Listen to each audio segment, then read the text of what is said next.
Well, good evening, everybody. Welcome to the White House. You all look spectacular. I am going to be brief. There comes a time in the second term when the president should make his toasts short. And this is one of those moments.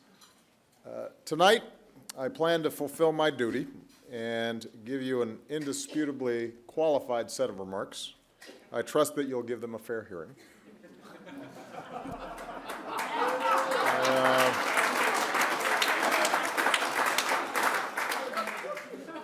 I want to start by thanking the governors and your loved ones who are here tonight.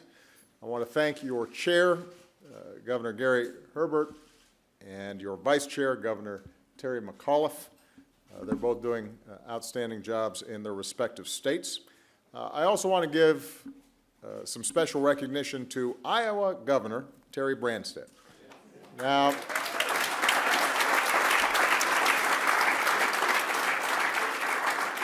in December, Terry became the longest-serving governor in our nation's history, elected to 6 terms, more than 21 years and counting, which means that Terry's in the rare club of people who have been inside more Iowa coffee shops and high school gyms than me.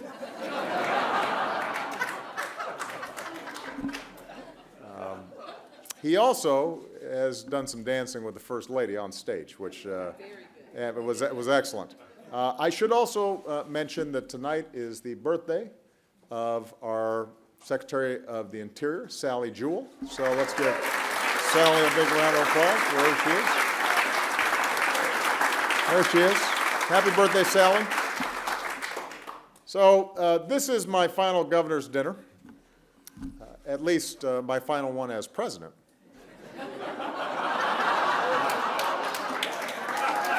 I'm just kidding. That's a joke, people. I wanted to see how Michelle would react. But I always look forward to this weekend because it reminds me of all the great work that's being done in state capitals all across the country.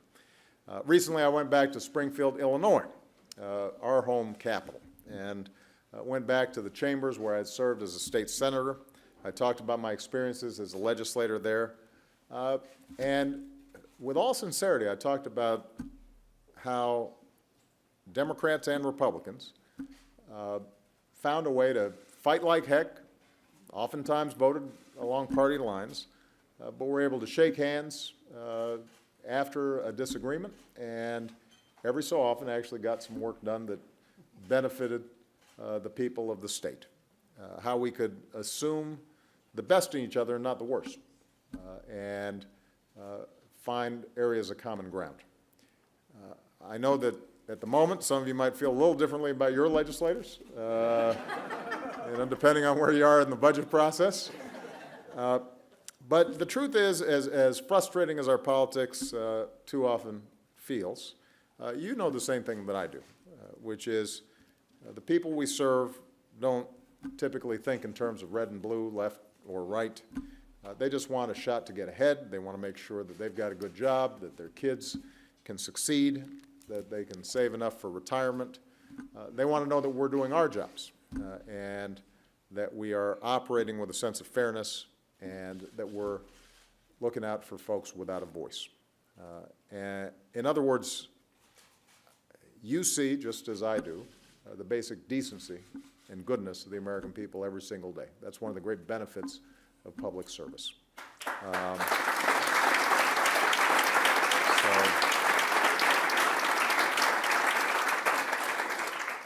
And you know that when you stray from that way of doing business, there's some accountability because you're a little closer to the ground, and the folks you grew up with, and you may still go to church with, will find you.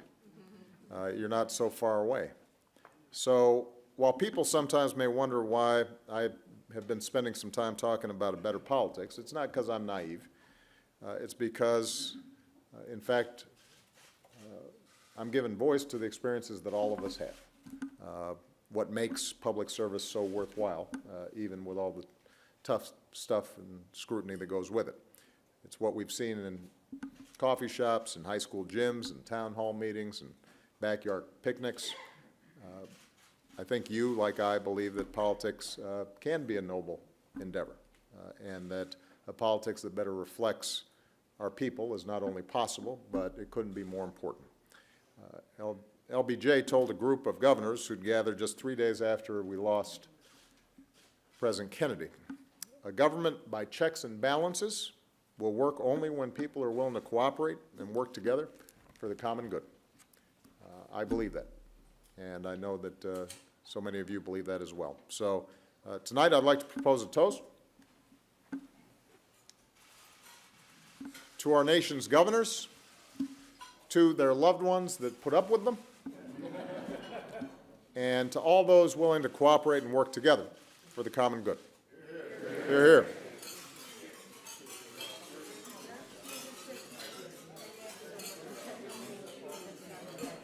So I hope everybody has a wonderful evening. At this stage, I would like to invite the chairman of the National Governors Association, Governor Herbert, to come up and say a few words.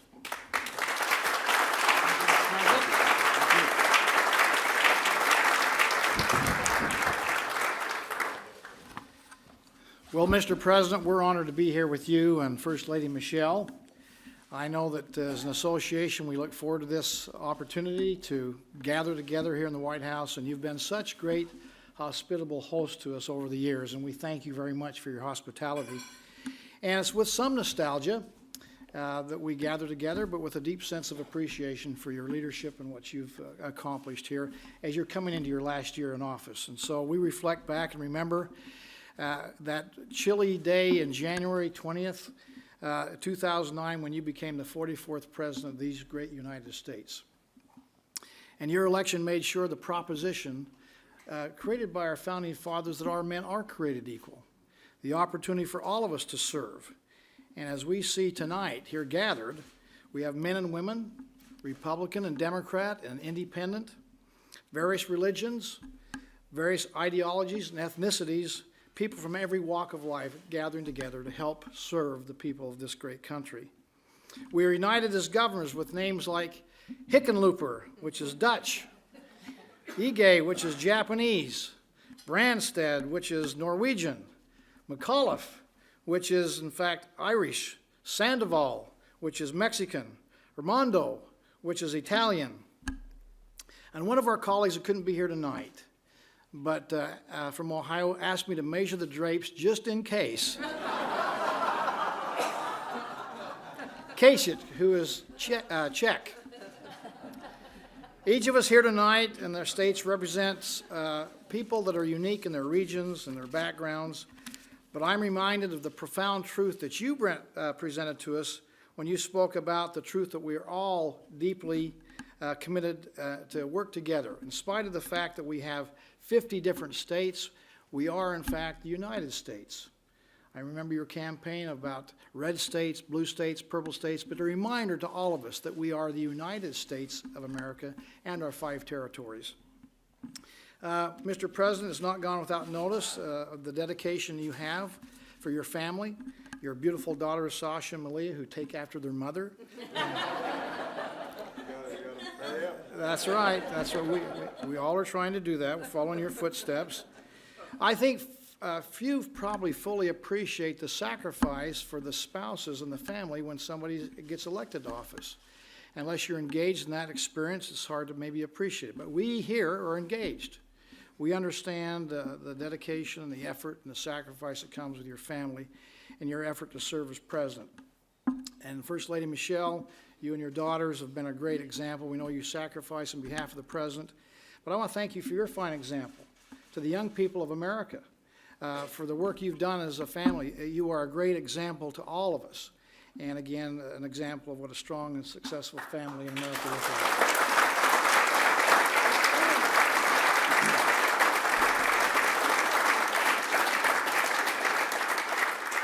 Now, I would also be remiss if I didn't make one more toast this evening, and that has to do with Vice President Joe Biden.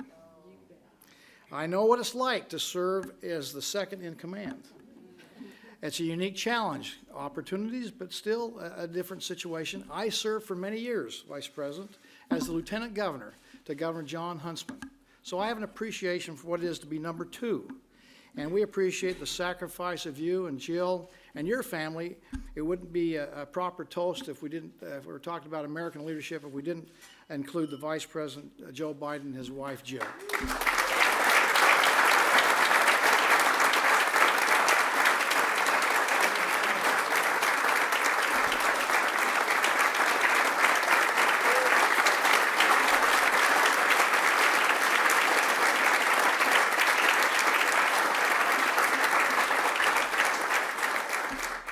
And by the way, on a personal, Mr. President, it just dawned on me that although I don't agree with all the decisions you've made, I do agree with the decision when you called Governor John Huntsman to be the ambassador to China.